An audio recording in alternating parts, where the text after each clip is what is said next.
Bravo, bravo! A caravan of paramilitary forces operating in the open. The masked men are backed by the government. Rights groups have accused them of carrying out attacks on people in the cities of Masaya, Granada, and the surrounding areas. It's a situation without precedent. We are submitted to a terror war where there's no rule of law, where anyone kills you or kidnaps you. We've never lived something like this before, and despite this, Nicaraguans are showing their ability to resist. The government says it's fighting against opponents plotting against it, but international organizations say the government is condoning the disproportionate use of force against civilians.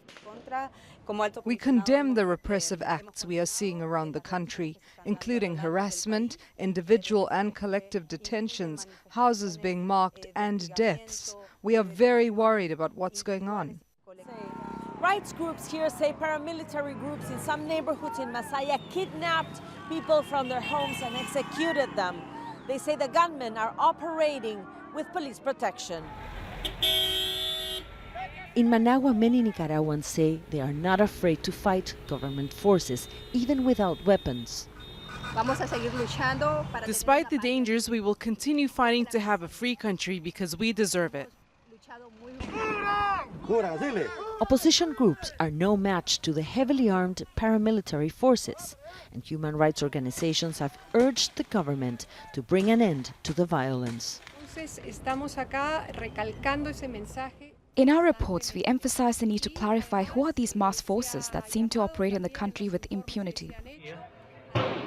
An attack on Sunday left at least 10 people dead. It came a day after paramilitary forces attacked students trapped inside a church in Managua in a siege throughout the night that lasted more than 15 hours. 2 students were killed and more than 10 wounded. The crisis in Nicaragua is quickly spiraling, from peaceful protests demanding pension reforms to indiscriminate attacks of illegal forces in joint operations with police, acting with impunity around the country. Mariana, Sanchez, Al Jazeera, Managua, Nicaragua.